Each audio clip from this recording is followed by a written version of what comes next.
Today on the TMZ Podcast. Welcome to the TMZ Podcast. Derek here. Eric here. How you doing, Eric? Good. How you doing? Did you catch the Emmys last night? Some of it. The important parts, right? We'll get to that.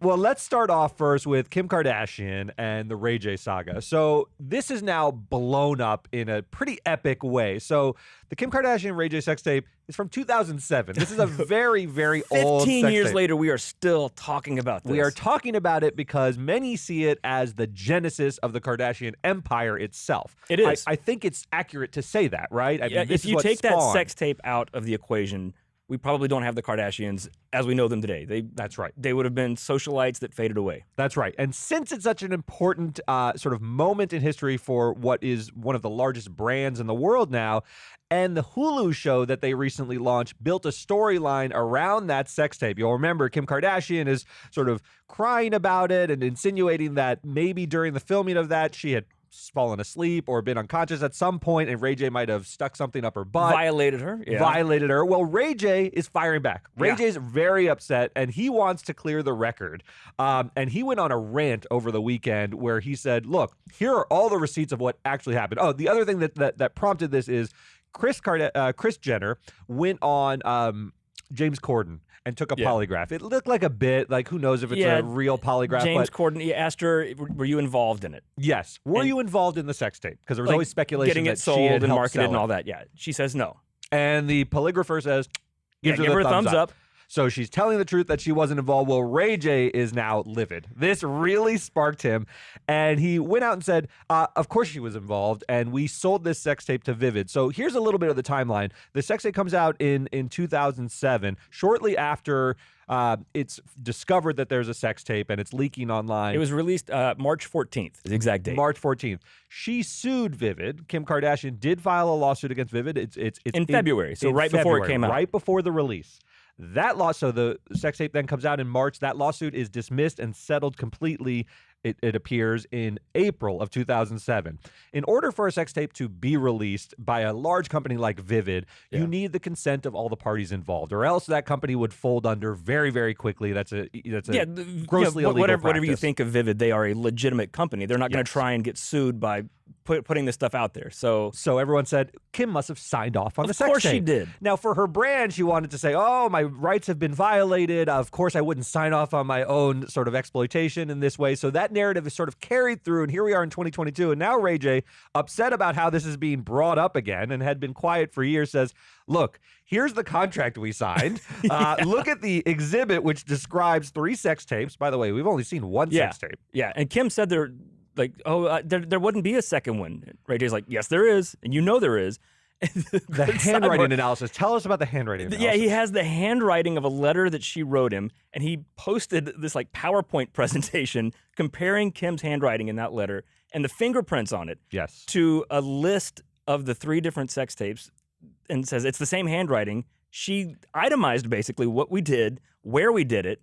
And this is his Perry Mason moment. He looks, he has them side by side, and the handwriting is the same. And even worse, he says that not only did Kris know about all this, she picked the sex tape she thought Kim looked better in. And boy, did she pick the right one. Am I right? You don't know. You haven't seen the other one. That's true. That's true. But she picked one that became very, very popular, obviously launched the empire.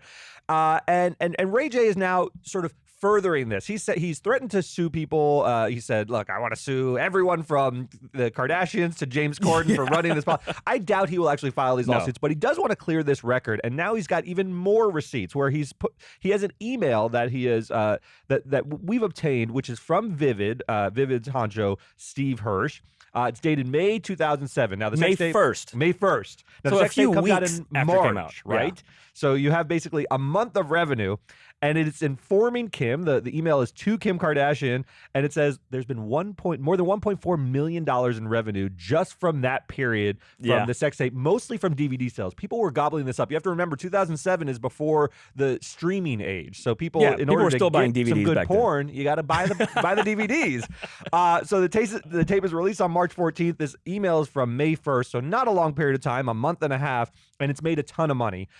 And their deal was that each of them was going to get $400,000 in sort of a base fee plus 12.5% of the profits, which is a huge percentage of the profits. But Steve Hirsch had to know that this was just going to put Vivid on the map for good and sell all his other tapes, so he's willing to give up a large percentage.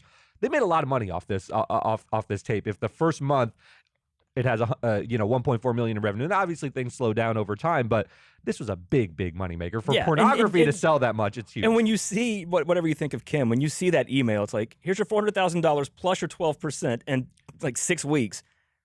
So you see why she did it. You see why she did it. And look, this is not something that maybe she is necessarily proud of or likes to look back upon. She's got a lot of kids now. She maybe doesn't like the origin story. She's the one who keeps bringing it up. Like the Hulu show. Nobody had thought about it in years. That's the key, is they brought it back up again in their Hulu show. Ray J has been, to his credit, pretty quiet about what's going on with the, he doesn't. He's got his scooty bikes and his whole thing. He moved on. And he seems to think like, look, you're still trading off this story, which he believes to be a lie and does have some pretty compelling proof that it's not entirely the truth. It's not just that she keeps bringing it up, that she keeps painting him as the bad guy in this. As a villain. And he's like, look, we both were in on this. Your mom picked the video that we were going to release. Leave me out of this. So let me ask a question. Now here we are. Ray J has released all of this. It's made huge news. What does this do to the Kardashian brand going forward? I think nothing. Nothing. Not a thing. I really think nothing. I think this is actually just sort of an engine to keep them interesting and in the news, even though we now know that Chris and Kim may not be telling the fullest type of truth. Yeah. And they're 15 years in now. So when you become like a legacy act, you got to remind people why they loved you in the first place. Yes. So she's got to remind you, remember why you liked me? And it's created a lot of interest in what do these other tapes look like? Now that there seems to be other tapes that were in existence, there was a whole saga on the show where Kanye went to go retrieve the hard drive from Ray J, bought it off him or took it from him so that these tapes could never see the light of day. I have a feeling we haven't heard the last of this. No, maybe there should be like an online petition to release the Ray J cut. We'll get the director's cut. This is and to the Kardashians' credit, they have turned a controversy into another engine for their relevance. So that's what they do. And that's what's incredible about them. It doesn't They're very good matter. at that. They're very, very good at it. She is, faking outrage or maybe, genuinely is outraged, but the public is interested in their response, even though they've been called liars. Yeah, but that's the thing. Whether she's genuinely outraged or whether she's faking outrage, whether it's all manufactured, she's profiting from it. It all works. Here we are talking about it. Let's move on and see something that didn't work. Because the Kardashians are geniuses at generating their own controversies and profiting off them, and things that are cringy becoming sort of relevant. Yeah. Tell me about the Emmys. There were a lot of highlights from the Emmys. I particularly liked Jennifer Coolidge after she won for White Lotus. They tried to play her off the stage. And not only did she not leave, she started dancing to the playoff music. I love Jennifer Coolidge so much. 61 years old. She's been in some of my favorite movies of all time. She was part of that Christopher Guest crew. Yeah. And often the best part of those movies that were sort of mockumentary in style. That's why she certainly deserved the Emmy. She was great in White Lotus, but I think that was also a case of people just love her. Yes. Like everybody in the industry, the fans, everybody just wanted to see her win. Stifler's mom, man. Yeah. Finally made good. So good. But the controversy comes from Will Arnett and Jimmy Kimmel were presenting for outstanding comedy writing. And that's something they both know about. Yes, absolutely. And they decided to do this bit where Jimmy was passed out. He had too many skinny margaritas backstage. Sort of like a lame bit Will to begin with. Drags him out and lays him on the stage. So Jimmy Kimmel's laying there.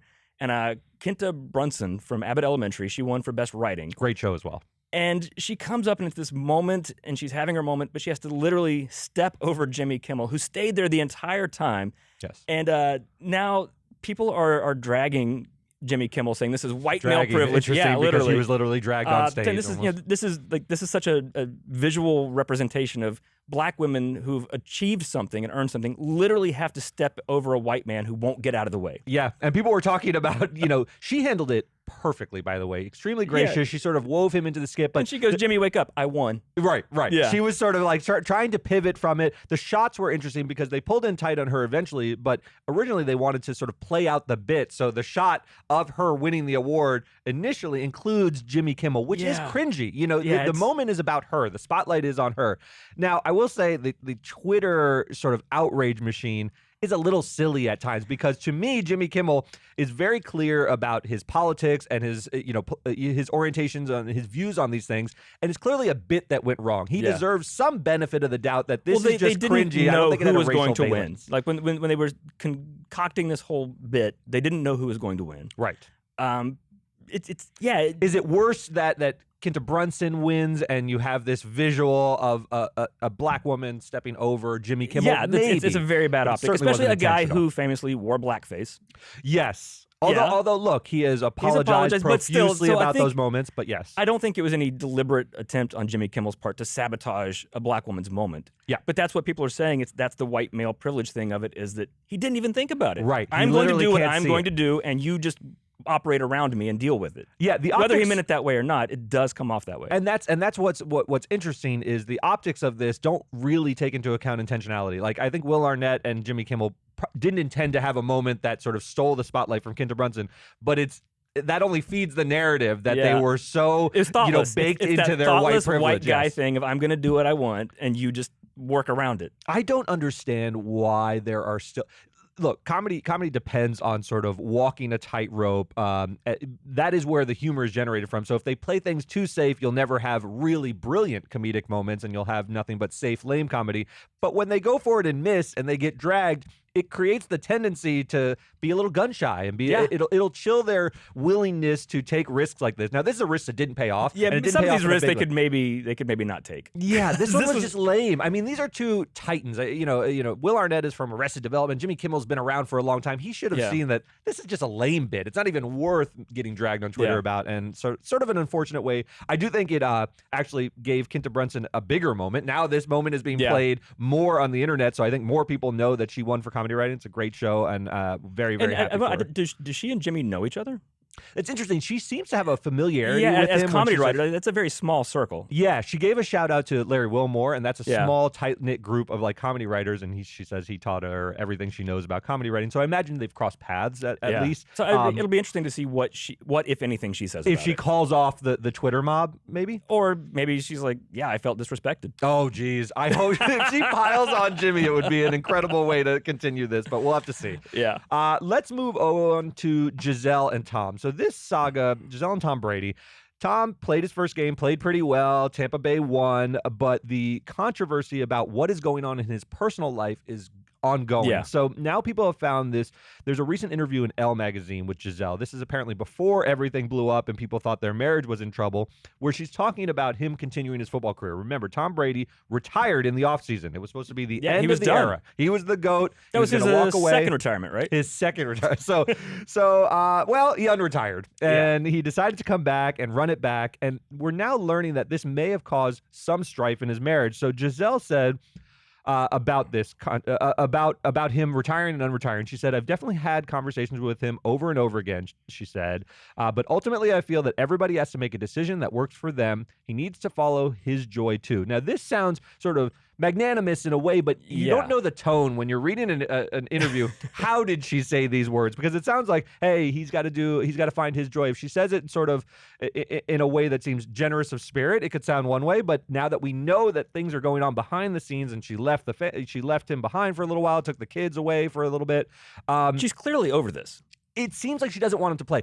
And I understand her position. Tom Brady has cemented his legacy. He is There's GOAT. nothing to prove. He's won a ton of rings. There's zero to prove. He even won a ring away from Belichick. That was always a big thing. Is Belichick to the guy who won all the rings, or is Tom? Tom went to Tampa Bay and won. So obviously Tom Brady, very important. The risk is, not only is there nothing left to prove, the risk for him is if he starts declining as an athlete. You have a Michael Jordan spectacle on the Wizards where it's like, do you want to see the old man lose it? You should have gone out while you were winning. Like, how much longer is he going to drag it out? And although he's protected, he sits in the pocket, and Tom Brady is not a very mobile quarterback. He doesn't get hit often because he usually has a good line. You do get roughed up in football. Yeah. And he's 45 years old, and I know that just getting up in the morning, I'm younger than Tom Brady, and your body just feels different. Well, you're also not Tom Brady, but it's hard to bounce back, I will say. Like, no matter who you are, he's Superman. You know, Harvey's in great shape, and so some people sort of age differently. If he's getting rocked by 25-year-old guys in the prime of their life, it's going to be more difficult. And she probably it's a genuine concern for her. Like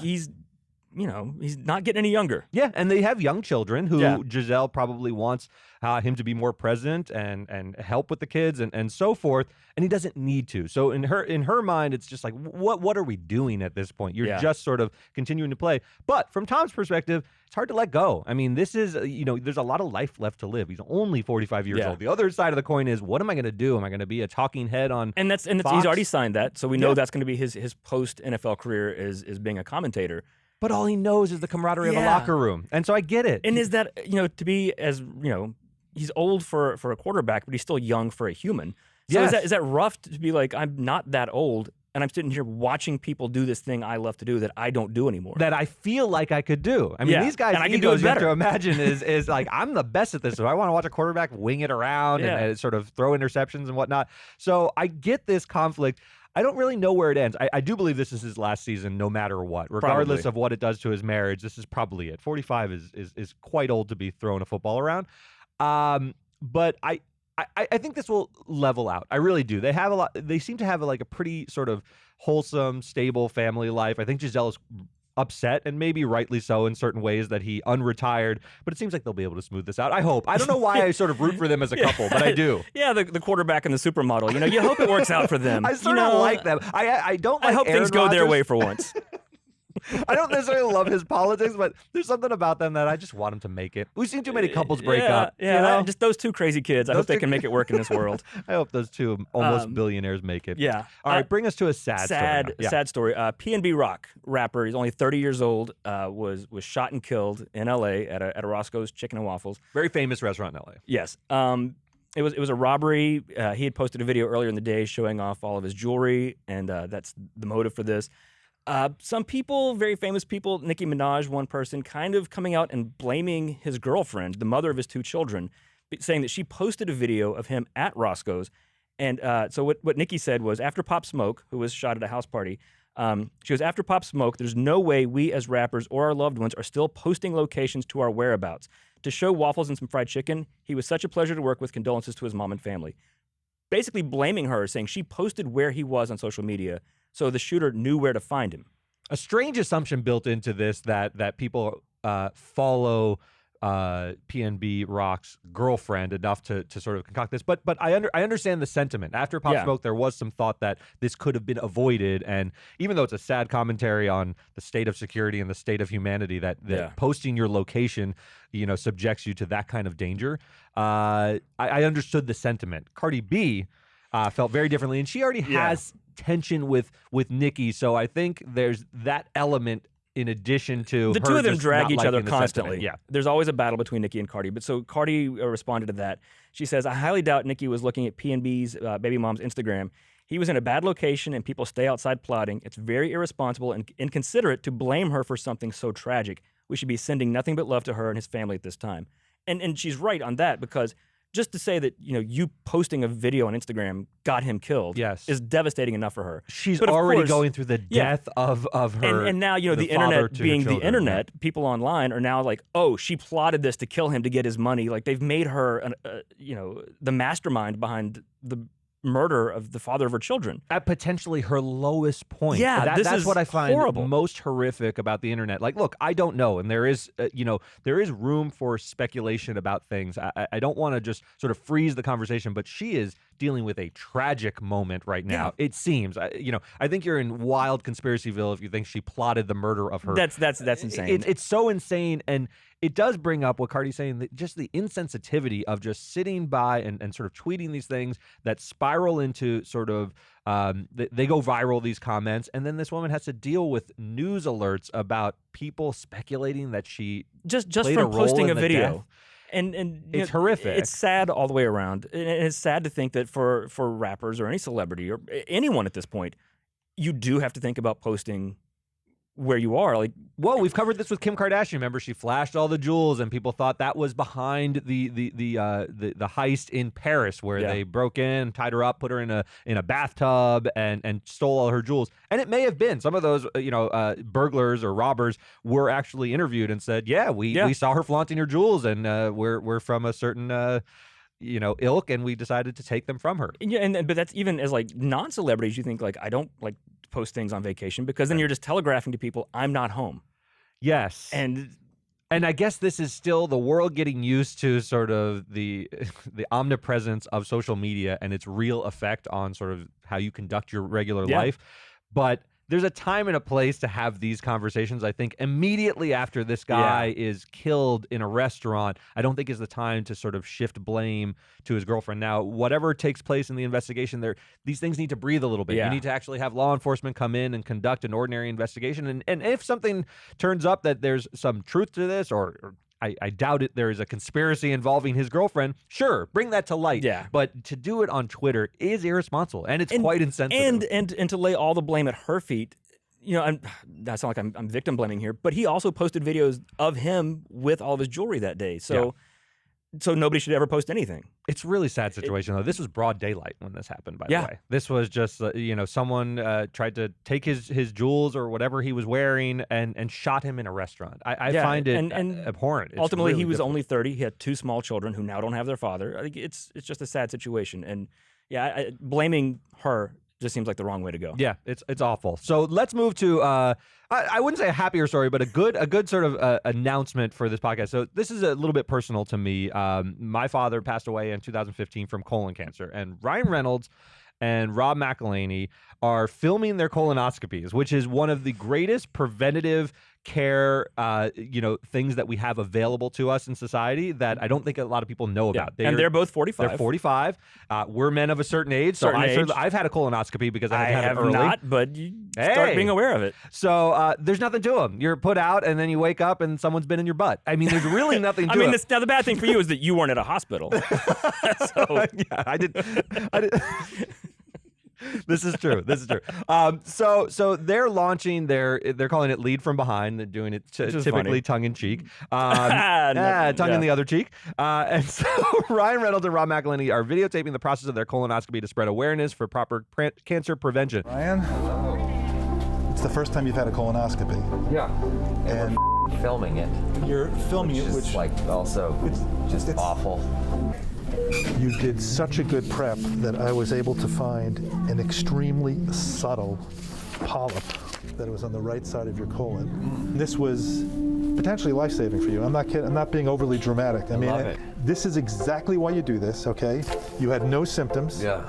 All right, man. Pretty remarkable. You sort of see them get wheeled in. They're in their hospital gowns. And then you see the doctor explain to them how important it was to do this because he actually discovers a couple polyps on them. And Rob McElhenney makes a sort of comment about, like, I hope I have a bigger one than Ryan Reynolds. I hope I have more. He's and very does. He insecure. actually has 3. Anybody would be around Ryan Reynolds. Yeah, exactly. Yeah. Ryan Reynolds is a very, very handsome man married to a very beautiful woman. And Rob is Rob, but he's very funny as well. So they actually can go in, and while they go in, they can not only diagnose, but they can actually cut out things that are like shouldn't be in your colon, that are harmless. Yeah. And there's a couple polyps in there, and the doctor says it's good. There was nothing wrong necessarily. It wasn't going to become cancer necessarily, but we cut them out, and now you can have peace of mind. So these are something that you should get when you're in your 40s. Yeah. I don't know what else to say. It's a great preventative care. Yeah, and I love that the two of them.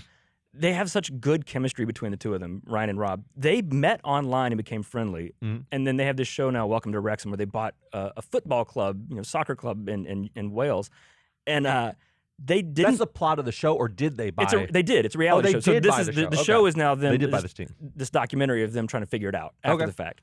But I love that you realize in the show they didn't meet each other in person until after they had bought the football club. So they've only known each other. This was last year, and now they're getting colonoscopies together. It's beautiful. It's a really beautiful moment and a great message. I mean, there's nothing bad to say about this. Get your colonoscopies when you turn 45. All right. But preferably from a doctor, not just like Derek does. And download this podcast. All right. Thanks, guys.